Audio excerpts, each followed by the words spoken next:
नमस्कार मित्रों, आप सभी को मेरा नमस्कार। मित्रों, हम अक्षांश और देशांतर रेखाएं कंप्लीट पढ़ चुके हैं।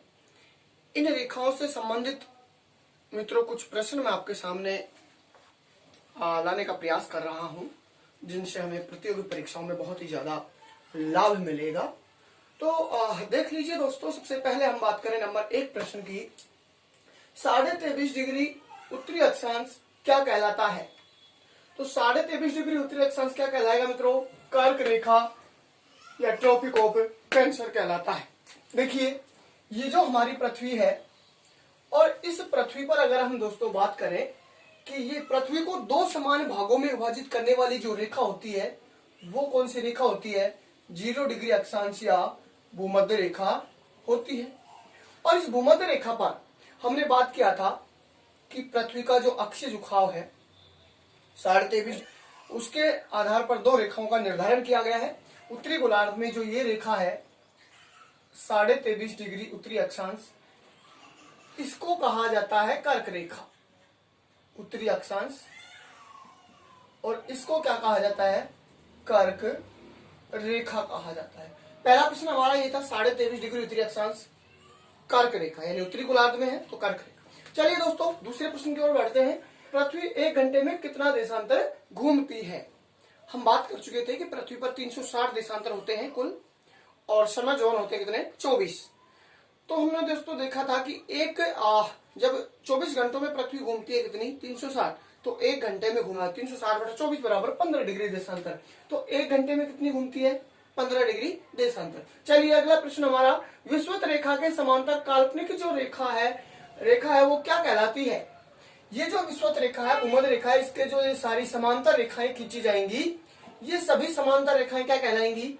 अक्षांश रेखाएं कहलाती हैं। चलिए अगले प्रश्न की ओर बढ़ते हैं। वह अक्षांश रेखा जहां दिन रात बराबर होते हैं क्या कहलाती है? भूमध्य रेखा कहलाती है। ये जो हमारी भूमध्य रेखा है, क्योंकि भूमध्य रेखा पर जो है सूर्य की किरणें सीधी पड़ती हैं, इसलिए दिन रात क्या होते हैं? बराबर होते हैं, तो भूमध्य रेखा पर होंगे। अगले प्रश्न की ओर बढ़ते हैं। देशांतर रेखाओं के बीच की दूरी कहलाती है। जो देशांतर रेखाएं होती हैं, किसे कहते हैं देशांतर रेखाएं? उत्तर से दक्षिण को, जो उत्तरी ध्रुव से दक्षिण ध्रुव की ओर जो रेखाएं खींची जाती हैं, देशांतर रेखाएं कहलाती हैं। और इनके बीच की दूरी को क्या कहा जाता है? गोर। जबकि अक्षांश रेखाओं के बीच की दूरी को जोन या कटिबंध कहा जाता है, जैसे कि हम देख चुके हैं। चलिए अगले प्रश्न की ओर हम बढ़ते हैं। 23.5 डिग्री दक्षिणी अक्षांश रेखा कहलाती है। तो जिस प्रकार से उत्तरी गोलार्ध में ये 23.5 डिग्री उत्तरी अक्षांश कर्क रेखा कहला रही थी, उसी प्रकार दक्षिणी गोलार्ध में 23.5 डिग्री अक्षांश जो रेखा है, दक्षिणी अक्षांश रेखा है, वो दोस्तों क्या कहलाएगी? मकर रेखा कहलाती है। चलिए अगले प्रश्न की ओर हम बढ़ते हैं। कर्क रेखा को किस नाम से जाना जाता है? महत्वपूर्ण है दोस्तों ये। कर्क रेखा को ट्रॉपिक ऑफ कैंसर के नाम से जाना जाता है, जबकि मकर रेखा जो है इसको ट्रॉपिक ऑफ कैप्रिकॉर्न के नाम से जाना जाता है, कैप्रिकॉर्न के नाम से जाना जाता है। चलिए अगला प्रश्न हमारा है, आर्कटिक रेखा कौन से गोलार्ध में है? पहले तो हमें बात करनी है कि आर्कटिक रेखा है कौन सी रेखा। तो दोस्तों, पृथ्वी का जो कक्षीय झुकाव था 66.5 डिग्री, उसके आधार पर हमने दो रेखाओं का निर्धारण किया था। पृथ्वी का जो अक्षीय झुकाव था उसके आधार पर हमने दो रेखाओं का निर्धारण किया था। एक रेखा उत्तरी गोलार्ध में थी 66.5 डिग्री उत्तरी अक्षांश, दो रेखाओं का निर्धारण उत्तरी गोलार्ध में थी 66.5 डिग्री उत्तरी अक्षांश, और इसको कहा था हमने क्या? आर्कटिक वृत्त कहा था, आर्कटिक रेखा कहा था। प्रश्न यही पूछा गया है कि आर्कटिक रेखा कौन से गोलार्ध में है? तो कौन से गोलार्ध में है ये? उत्तरी गोलार्ध में। कौन से गोलार्ध में होगी? उत्तरी गोलार्ध में होगी। चलिए अगले प्रश्न की ओर हम बढ़ते हैं। पृथ्वी पर सबसे बड़ा अक्षांशीय वृत्त बनता है, यानी पृथ्वी पर बनने वाला सबसे बड़ा अक्षांशीय वृत्त है, तो वो कहाँ बनता है? दोस्तों, हम बात कर रहे हैं सभी जो अक्षांश रेखाएं हैं वो कैसी होती है? वृत्ताकार होती हैं। और ये अक्षांश जो रेखाएं हैं, इनमें बनने वाला सबसे बड़ा अक्षांश वृत्त, देखिए यहां से हम ध्रुवों की ओर जाते हैं भूमध्य रेखा से, तो वृत्त क्या होते जाते हैं? छोटे होते जाते हैं। ये वृत्त क्या हो रहे हैं? छोटे हो रहे हैं। जबकि सबसे बड़ा अक्षांश वृत्त ये जो बन रहा है, ये कहां पर बन रहा है दोस्तों? भूमध्य रेखा पर बन रहा है। तो सबसे बड़ा अक्षांशीय वृत्त बनता है भूमध्य रेखा या विषुवत रेखा पर बनता है। चलिए दोस्तों अगले प्रश्न की ओर हम बढ़ते हैं। पृथ्वी के केंद्र से उत्तर या दक्षिण की कोणात्मक दूरी कहलाती है। पृथ्वी का जो केंद्र है, ये पृथ्वी का केंद्र है। मैंने आपको बताया था कि पृथ्वी का जो केंद्र है, देखिए इस प्रकार से बताया था मैंने आपको, ये जो हमारी पृथ्वी और ये पृथ्वी का क्या है? केंद्र। और पृथ्वी के केंद्र से मान लीजिए कोई व्यक्ति यहाँ पर खड़ा हुआ है और यहाँ से ये जो कोणात्मक दूरी बनती है, यहाँ पर ये जो रेखा वगैरह गई, ये जो कोणात्मक दूरी है, ये कोणात्मक दूरी है और ये कहलाती है अक्षांश, पश्चिम से पूर्व, और ये क्या कहलाती है? अक्षांश। तो दोस्तों पृथ्वी के केंद्र से उत्तर या दक्षिण की जो कोणात्मक दूरी है वो क्या कहलाएगी? अक्षांश। पृथ्वी के केंद्र से चाहे दक्षिण में चाहे उत्तर में क्या कहलाएगी? अक्षांश। जबकि पृथ्वी के केंद्र से पश्चिम या पूर्व की दूरी कहलाती है देशांतर कहलाती है। क्या कहलाएगी? देशांतर। चलिए अगले प्रश्न की ओर हम बढ़ते हैं। प्रश्न हमारा है 66.5 दक्षिणी अक्षांश रेखा जो है जानी जाती है। 66.5 डिग्री दक्षिणी अक्षांश रेखा, अभी हमने आर्कटिक रेखा देखी थी, 66.5 डिग्री उत्तरी अक्षांश रेखा थी आर्कटिक व्रत। इसी प्रकार दक्षिणी गोलार्ध में जो 66.5 डिग्री दक्षिणी अक्षांश होगी दोस्तों, इसको अंटार्कटिक व्रत के नाम से जाना जाता है। किसके नाम से जाना जाता है? अंटार्कटिक व्रत 66.5 डिग्री दक्षिणी अक्षांश, आर्कटिक व्रत 66.5 डिग्री उत्तरी अक्षांश। पृथ्वी का 66.5 डिग्री कक्षीय झुकाव होने के कारण ये रेखा निर्धारित की गई थी। चलिए अगले प्रश्न की ओर हम बढ़ते हैं। अंतरराष्ट्रीय तिथि रेखा कहा जाता है। दोस्तों अंतरराष्ट्रीय जो तिथि रेखा है वो 180 डिग्री देशांतर को कहा जाता है, ना कि 180 डिग्री पश्चिमी देशांतर, ना कि 180 डिग्री पूर्वी देशांतर, लेकिन सिर्फ और सिर्फ किसको? 180 डिग्री देशांतर रेखा को कहा जाता है। तो देखिए दोस्तों हमारी ये जो पृथ्वी है, मैं यहाँ पर दिखाने का प्रयास करूंगा।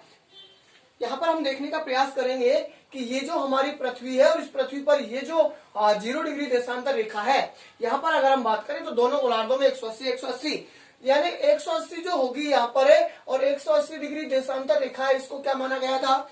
अंतरराष्ट्रीय तिथि रेखा माना जाता है। और कब माना गया था दोस्तों?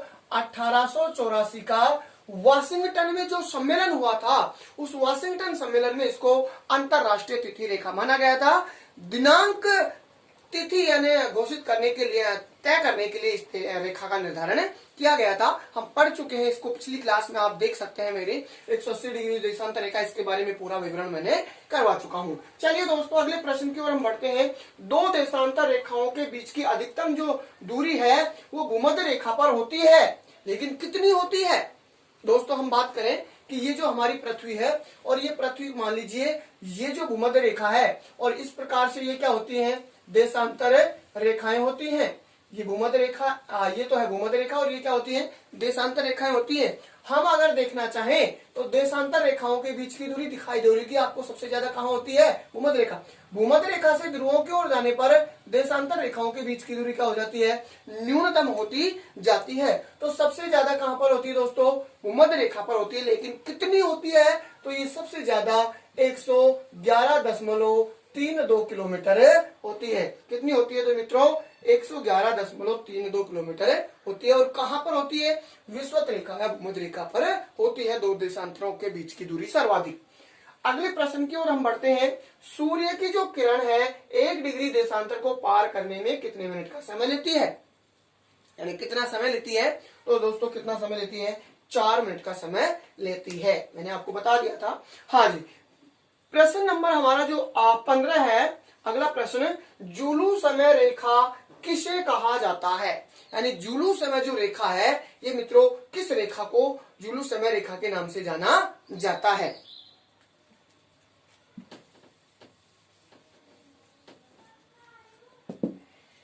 ये जो हमारी पृथ्वी है इस प्रकार से, और इस पृथ्वी पर जो ये जो देशांतर रेखा है, ये क्या है? देशांतर रेखा, 0 डिग्री देशांतर रेखा हमारी पृथ्वी को समान 2 भागों में बांटती है, पश्चिमी गोलार्ध और पूर्वी गोलार्ध में बांटती है। और दोस्तों इस 0 डिग्री देशांतर रेखा या इसको ग्रीनविच कहा जाता है। ब्रिटेन के लंदन के ग्रीनविच शहर से गुजरने के कारण ग्रीनविच रेखा, इसको मध्यांतर रेखा कहा जाता है। और अगर इसके उपनामों की हम बात करें तो दोस्तों इसको जो रेखा को कहा जाता है, एक तो इसको कहा जाता है मानक देशांतर, प्रधान यामोत्तर देशांतर रेखा के नाम से, इसको जाना जाता है। और दोस्तों एक इसको जीएमटी रेखा के नाम से जाना जाता है, और एक इसको जाना जाता है दोस्तों 0 डिग्री देशांतर, मानक देशांतर, और इसको एक क्या कहते हैं, जुलू समय रेखा भी इसको कहा जाता है, विश्व समय रेखा भी इसको कहा जाता है। किसको? 0 डिग्री देशांतर को। तो जुलू समय रेखा, विश्व समय रेखा, प्रधान यामोत्तर रेखा, मानक देशांतर रेखा के नाम से 0 डिग्री देशांतर रेखा को जाना जाता है। इस प्रकार के ये सभी जो प्रश्न हैं प्रतियोगी परीक्षाओं में बहुत महत्वपूर्ण अपना योगदान रखते हैं, बहुत बार पूछे जाते हैं। इन प्रश्नों में से आप उठा के देखेंगे प्रतियोगी परीक्षाओं के प्रश्न, तो आपको यहाँ से पता लग सकता है। देखिए मित्रों, और अक्षांश देशांतर रेखाओं से संबंधित प्रश्नों की हम बात करना चाहें तो प्रश्न हमारा होगा, ग्लोब पर उत्तर से दक्षिण की ओर खींची जाए जो काल्पनिक जो रेखा है वो क्या कहलाती है? दोस्तों ये जो हमारी ग्लोब है और इस ग्लोब पर उत्तर से दक्षिण तक ये जो रेखाएं खींची जाती हैं, ये रेखाएं सभी की सभी क्या कहलाती हैं? देशांतर रेखाएं कहलाती हैं। क्या कहलाएंगी? तो देशांतर। तो हमारा उत्तर क्या हो जाएगा? देशांतर रेखाएं। चलिए अगले प्रश्न की ओर हम बढ़ते हैं। भारतीय मानक समय रेखा किसे माना जाता है? दोस्तों अगर हम बात करें भारतीय मानक समय रेखा किसे माना जाता है, तो देखिए दोस्तों, भारतीय मानक समय जो रेखा है इसके प्रकार से हम बात कर सकते हैं। इस प्रकार से जो हमारा भारत है और इस भारत की जो मानक समय रेखा है, भारतीय मानक समय, दोस्तों किसी भी देश का जो मानक समय रेखा है वहां से मध्य से गुजरने वाली जो रेखा होती है उसको ही क्या माना जाता है? मानक समय रेखा जो है माना जाता है। ये हमारा भारत है मान लीजिए, और हमें पता है कि हमारे भारत की जो देशांतरी स्थिति है 68 डिग्री 7 मिनट पूर्वी देशांतर से और 97 डिग्री और 25 मिनट पूर्वी देशांतर तक है, ये हमें पता है। चलिए, किसी भी देश का जो मानक समय होगा मित्रों, वो वहां से गुजरने वाली मध्य जो देशांतर रेखा होगी उसको मानक समय देशांतर रेखा माना जाता है। तो हमारे भारत से जो मध्य, इन दोनों को जोड़कर हम 2 का भाग देते हैं, एक बीच से गुजरने वाली जो रेखा आ जाती है वो रेखा होती है कौन सी? इस प्रकार से दोस्तों ये रेखा हमारी होती है 82.5 डिग्री, और पूर्वी जो देशांतर रेखा है, इष्ट रेखा है, ये क्या कहलाती है दोस्तों? भारतीय मानक समय रेखा कहलाती है। और ये कितने राज्यों से गुजरती है?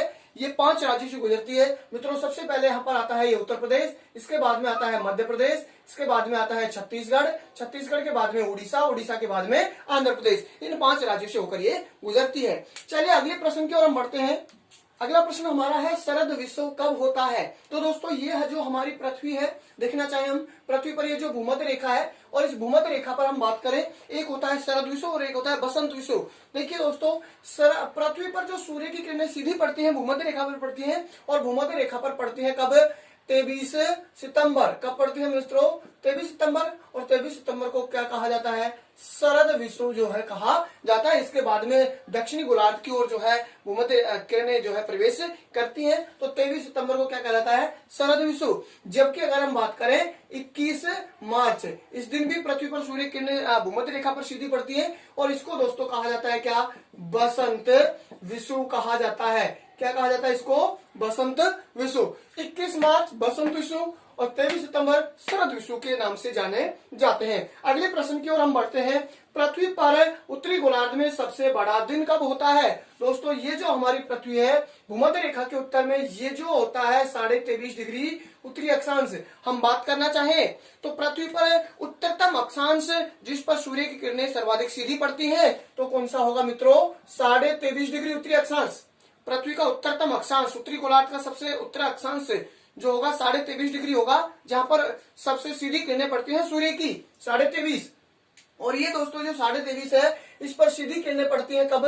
21 जून को। आने वाला है 21 जून, और 21 जून को हमारी कर्क रेखा पर सबसे सीधी किरणें पड़ती हैं, और उस दिन क्या होगा? बड़ा दिन होता है। तो दोस्तों हमारे इस प्रश्न का उत्तर क्या हो जाएगा? 21 जून। क्या हो जाएगा? 21 जून। चलिए दोस्तों हम बढ़ते हैं अगले प्रश्न की ओर। 82.5 डिग्री पूर्वी देशांतर रेखा कहां से गुजरती है? दोस्तों राज्यों से तो 5 से गुजरती है ये, लेकिन स्थान की हम बात करें तो परीक्षा में पूछा जाता है स्थान नैनी इलाहाबाद, या फिर दोस्तों क्या आएगा आपके सामने? मिर्जापुर। क्या आएगा? मिर्जापुर या नैनी इलाहाबाद। चलिए दोस्तों हम बात कर चुके हैं अभी अभी बसंत विषुव कब होता है। तो दोस्तों बसंत विषुव होता है कब? 21 मार्च को। कब होगा? 21 मार्च को जब यहाँ पर भूमध्य रेखा पर पड़ती है तो बसंत विषुव, और 23 सितंबर का होता है शरद विषुव। तो ये कब होगा? 23 सितंबर को। कब होता है शरद 23 सितंबर को होता है। और मानक समय रेखा किसको माना गया है? 82.5 ईस्ट माना गया है। चलिए अगले प्रश्न की ओर हम बात करें। पृथ्वी पर दिन रात बराबर होते हैं। दोस्तों पृथ्वी पर दिन रात जो बराबर होते हैं, ये 2 दिन जो है पृथ्वी पर 21 मार्च और 23 सितंबर, ये क्या होते हैं? पृथ्वी पर दिन रात बराबर होते हैं। तो एक तो होगा कब? 21 मार्च, वह दूसरा होगा कब? 23 सितंबर। ये 2 दिन हैं जब सूर्य की किरणें सबसे सीधी पड़ती हैं पृथ्वी पर, और इन दिनों में पृथ्वी पर दिन रात क्या होते हैं? बराबर होते हैं। अगले प्रश्न की ओर हम बढ़ते हैं। पृथ्वी पर अक्षांशों की कुल संख्या होती है। तो पृथ्वी जो हमारी ये है, और इस पर कुल अक्षांशों की जो संख्या होती है, उत्तरी गोलार्ध में 90 और दक्षिणी गोलार्ध में भी 90 और भूमध्य रेखा 1, तो कुल मिलाकर यहाँ पर कितनी संख्या हो जाती है अक्षांशों की? 181 होती है। चलिए मित्रों हम अगले प्रश्न की ओर बढ़ते हैं। 23.5 डिग्री उत्तरी अक्षांश रेखा पर भारत का कौन सा शहर स्थित है? दोस्तों हम बात कर चुके थे 23.5 डिग्री उत्तरी अक्षांश, कौन सी रेखा? कर्क रेखा। और ये कर्क रेखा, इस पर भारत का कौन सा शहर स्थित है? मैं यहाँ पर पिछले प्रश्नों में बता चुका था कि दोस्तों हमारे जो कर्क रेखा पर स्थित जो राजधानी या शहर है वो कौन सी है। तो दोस्तों इस प्रकार से आप यहाँ से इस प्रश्न का उत्तर आप देंगे, कमेंट में करके देंगे इस प्रश्न का उत्तर। और अगला प्रश्न जो है इसका भी उत्तर आप ही देंगे, कमेंट करके देंगे। भारतीय मानक समय रेखा पर सूर्योदय 6 बजे होता है, तो बताइए 75 डिग्री पूर्वी देशांतर पर सूर्योदय कितने बजे होगा? दोस्तों भारतीय मानक समय जो रेखा हमारी है, एक बार आप देख सकते हैं, ये जो हमारा इस प्रकार से भारत है, और इस भारत में अगर हम बात करना चाहें तो हमारे भारत में ये जो हमारा क्या है? भारत है इस प्रकार से। और इस भारत में हम बात अभी अभी कर चुके थे कि ये जो रेखा है यहाँ पर ये क्या है? 82.5 डिग्री पूर्वी देशांतर मानक समय रेखा। मान लीजिए यहाँ पर सुबह के 6 बज रहे हैं, तो 75 डिग्री पूर्वी देशांतर यहाँ पर इस प्रकार से इधर होगा 75, तो मान लीजिए यहाँ पर ये 75 डिग्री पूर्वी देशांतर पर है, यहाँ पर कितने बजेंगे? ये आपको मुझे कमेंट करके दोनों प्रश्नों का उत्तर देना है। आप कमेंट करें क्या उत्तर इन दोनों प्रश्नों का होगा। तो इसी प्रकार हम और प्रश्न लेके आने वाले हैं, ऑब्जेक्टिव बहुत ही शानदार प्रश्न अक्षांश और देशांतर के संबंध में। और फिर हम भारत का भूगोल दोस्तों बहुत ही शानदार तरीके से शुरू करने वाले हैं। भारत का भूगोल सबसे पहली क्लास देखेंगे, कल हम ऑब्जेक्टिव प्रश्न यहाँ से देखेंगे, उसके अगली क्लास में हम भारत के भूगोल को शुरू करने वाले हैं। इन दोनों प्रश्नों का आप उत्तर देना ना भूलें, कमेंट करके मुझे उत्तर दें। दोस्तों इसी प्रकार वीडियो को शेयर करें, लाइक करें और चैनल को सब्सक्राइब करें। धन्यवाद।